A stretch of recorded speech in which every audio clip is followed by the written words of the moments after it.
O estudo de hoje, irmãos, nas classes da EBD, teve por base Apocalipse 4, de 1 a 11. O objetivo do texto é mostrar a pessoa de Deus.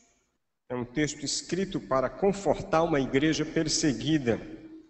O Deus que nós temos é um Deus cheio de toda glória, de todo poder.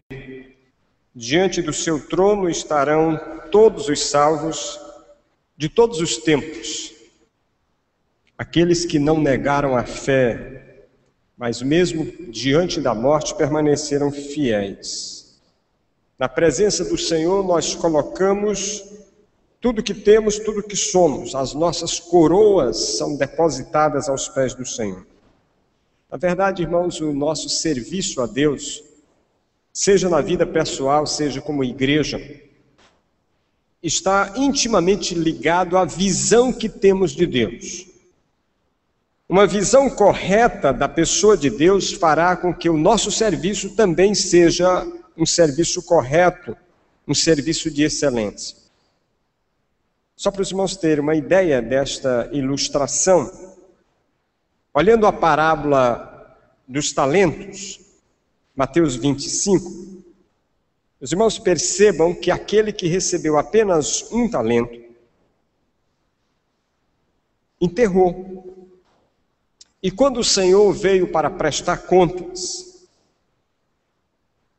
a resposta dele foi: Senhor, sabendo que és um homem severo, que ceifas onde não semeaste e ajuntas onde não espalhaste, receoso, escondi na terra o talento.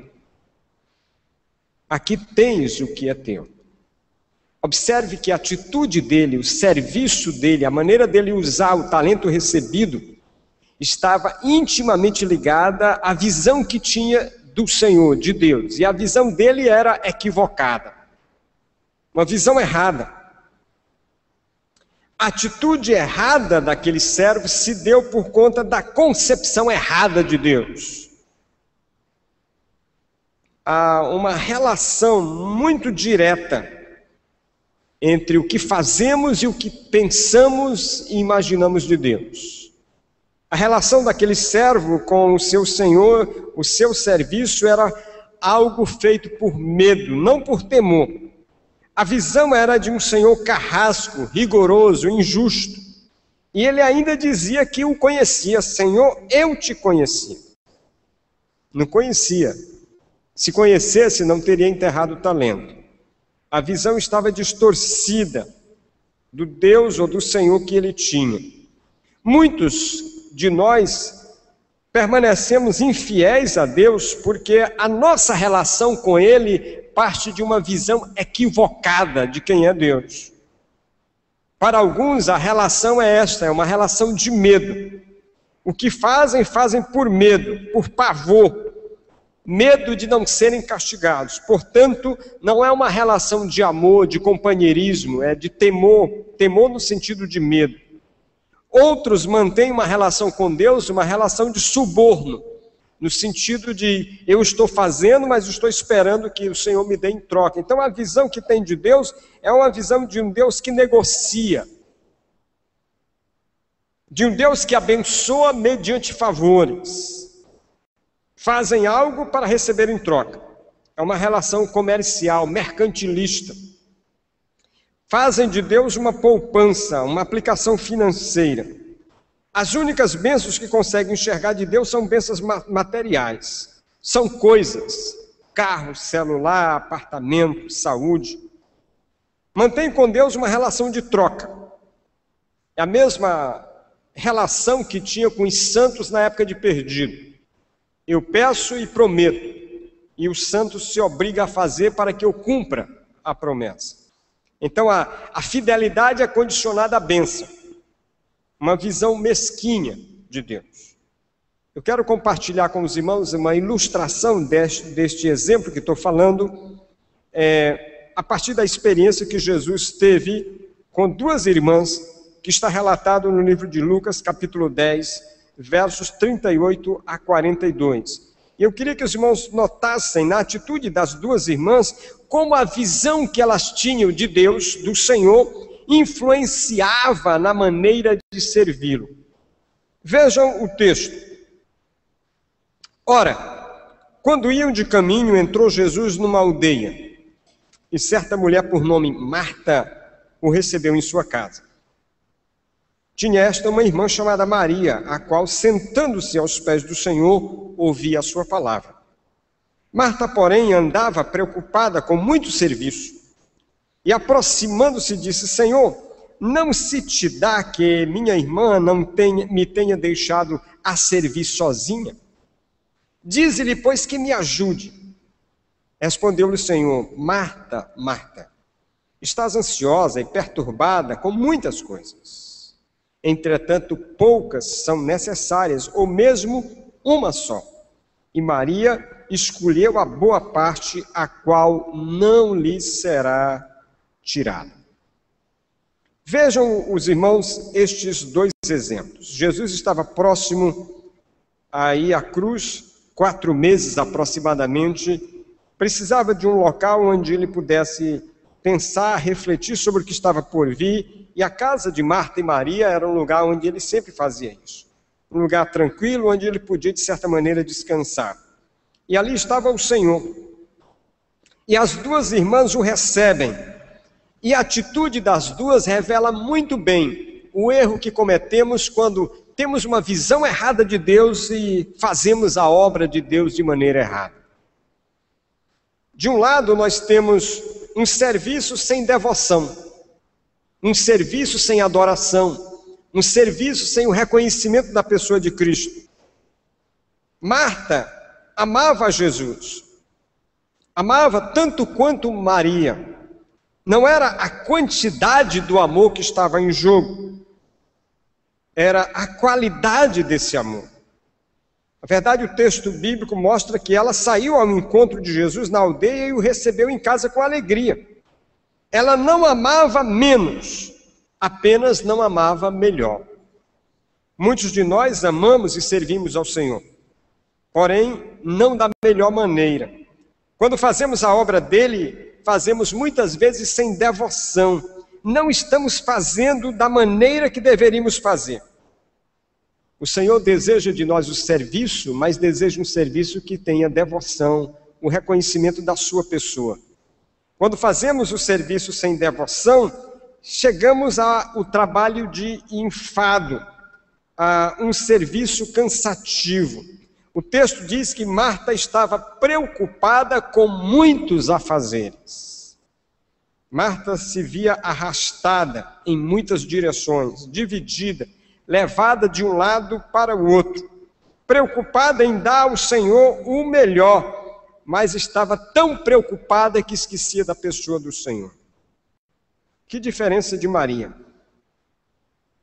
Ela recebeu a Jesus e se preocupou com ele, porém sentou-se aos seus pés para ouvi-lo. O trabalho sem devoção pode levar à interrupção do Senhor. Nesse afã de fazer a obra do Senhor e esquecer da pessoa do Senhor, podemos interromper o Senhor. Marta veio a Jesus, colocou-se diante dele e lhe interrompeu bruscamente. Ela queria que Jesus tomasse providências. Ela queria que Jesus respondesse à sua maneira. Ela queria que Jesus tratasse do assunto à sua maneira. Quando nós fazemos a obra de Deus sem um reconhecimento da pessoa dele, nós corremos o risco de interrompê-lo e de querermos que ele nos atenda à nossa maneira. Quando agimos assim, irmãos, corremos o risco de ter uma atitude de acusação. Quantos irmãos se envolvem tanto na obra, querem fazer para o Senhor, e isso é uma demonstração de amor para o Senhor, mas esquecem da pessoa, da devoção, da atenção ao Senhor, e terminam tendo uma atitude de acusação. Eu faço, o irmão não faz, eu faço melhor e esse irmão aí só faz de qualquer jeito. Então termina sendo a palmatória da igreja ou o metro da igreja. Tudo precisa passar no seu crivo, porque a sua maneira de fazer é sempre a melhor. Na verdade, alguns acham que se eles não fizerem, a igreja morre. Alguns acham que Deus precisa deles. Não, Deus precisa de mim. Deus precisa de mim. Foi mais ou menos essa atitude de Marta. Marta acusou tanto a Jesus como a Maria. Acusou Jesus de não se preocupar com o seu serviço, de deixá-la sozinha. Mas acusou Maria também de não dividir com ela a tarefa. Atitude de acusação. Ao mesmo tempo, quando nós esquecemos da pessoa de Deus e nos preocupamos só em fazer a obra, como se o fazer resolvesse, nós terminamos tendo também uma atitude de dominação. Marta não queria só dominar Maria, ela queria também dominar o Senhor. Quando eu vejo esses crentes determinando, mandando, eu penso que eles estão equivocados em relação à pessoa de Deus, a atitude de adoração e reconhecimento do Senhor. Por outro lado, a gente vê uma atitude de devoção antes do serviço, uma atitude de reconhecimento da pessoa de Deus antes da preocupação em servir. O contraste está na atitude de Maria. Ela se senta silenciosa aos pés de Jesus, escuta a sua palavra, e na verdade esta é a única coisa que o texto diz que Maria fez. O quadro de Maria, para o tempo e para a eternidade, é um quadro de devoção, de atenção, de preocupação com aquilo que o Senhor quer da sua vida e não aquilo que ela tem para o Senhor. Então nós vemos aqui a devoção da presença. Maria está sentada junto a Jesus, a seus pés, em uma posição de um discípulo que quer aprender do mestre. Maria ouvia e ficava na presença de Jesus. Quando nós queremos fazer o serviço do Senhor, precisamos aprender primeiro a parar, a ouvir, a ficar aos pés do Senhor, a entender aquilo que diz o salmista: os que esperam no Senhor. E diz o profeta Isaías, Isaías 40:31, renovarão as suas forças. Esperar. Esperei pacientemente pelo Senhor. Esperar. Quando nós temos essa atitude de ver a pessoa de Deus, nós descobrimos que o mais importante do que o fazer é o estar com o Senhor. Jesus respondeu assim: uma só coisa é necessária. Uma só coisa. Desta uma só coisa nascem todas as outras coisas na vida de um crente. Buscai primeiro o reino de Deus, e todas as outras coisas vos serão acrescentadas. Na realidade, Jesus está falando da importância que tem nós entendemos que o serviço para Ele é dele e não nosso. Quem deve decidir como o serviço tem que ser feito deve ser Ele e não nós. Às vezes, no serviço de Cristo, nós tentamos colocar uma imposição sobre Cristo. Mais do que entender qual é o propósito de Cristo, nós terminamos impondo para Cristo algo. Eu penso que às vezes nós decidimos as coisas e dizemos assim: Senhor, está aqui. Agora queremos a assinatura do Senhor para validar isso. Na maioria das vezes nós não perguntamos assim: Senhor, o que o Senhor tem assinado para que eu cumpra? Na maioria das vezes nós dizemos: não, Senhor, nós entendemos que isso aqui tem que ser feito, agora assina, valida. Quando nós entendemos que a pessoa de Deus é mais importante, a pessoa do Senhor, nós fazemos disso prioridade. Jesus diz: Maria escolheu a melhor parte. Atividade compulsiva pode nos afastar do Senhor. Maria teve uma promessa de que aquela sua atitude seria algo permanente. Isto não lhe será tirado, disse o Senhor. Não lhe será tirado. Era algo que o Senhor queria e esperava dela. Algo que o Senhor espera de cada um de nós. a atitude de estar aos pés dele, de reconhecê-lo como Deus, como diz o livro do Apocalipse, de colocar as nossas coroas diante do seu trono, de depositar diante dele tudo que temos e somos, e então esperar dele a voz de comando. Sabe por que eu falei, irmãos, hoje, algumas coisas que eu evito falar de público, de púlpito, eu acho desagradável demais. Acho desagradável botar no boletim da igreja que a gente tem 30% de pessoas que não entregaram um mês de dízimo. Eu acho desagradável isso, porque eu penso que quando alguém se converte, ele se converteu porque entendeu que a vida dele sem Cristo não tem sentido. Então o dinheiro é apenas um detalhe tão ínfimo na vida, porque a vida dele na mão de Deus é mais importante do que o dinheiro na mão de Deus. A gente dizer que nós estamos cuidando bem do templo, que o templo está ficando abandonado, é algo que para mim é desagradável demais dizer, mas eu penso que preciso dizer porque parece que isso significa que a visão nossa de Deus está equivocada. Nós não estamos entendendo direito qual é a visão que devemos ter do Senhor e da adoração a Ele, do reconhecimento dEle na nossa vida. Você é chamado para adorar e fazer dessa adoração a motivação para o seu serviço. Antes de ser chamado a pregar o Evangelho, nós somos chamados como igreja para sermos uma igreja de Cristo, uma igreja do Senhor. A pregação do Evangelho será consequência de sermos igreja do Senhor. O irmão, como crente individualmente, antes de dizimar, de ofertar, o irmão é chamado para ter a vida nas mãos do Senhor e fazer dele a prioridade. O resto é consequência disso. O meu serviço a Deus será sempre de excelência. A minha dedicação a Deus será de excelência. Eu não vou dar a Deus qualquer coisa. Eu não vou prestar um serviço a Deus que não valha nada.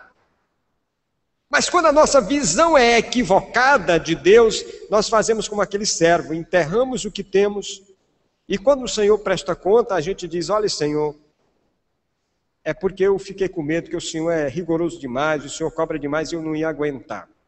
Visão equivocada. É preciso que avaliemos o que estamos fazendo à luz do que entendemos o que seja a pessoa de Deus e a pessoa de Cristo Jesus para cada um de nós. Meio-dia e é meu compromisso.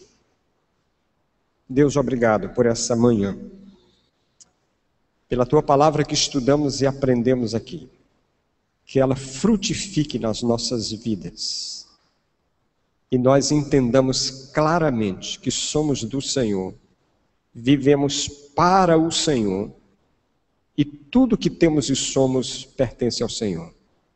Que essa verdade se cumpra em nós, em nome de Jesus. Amém.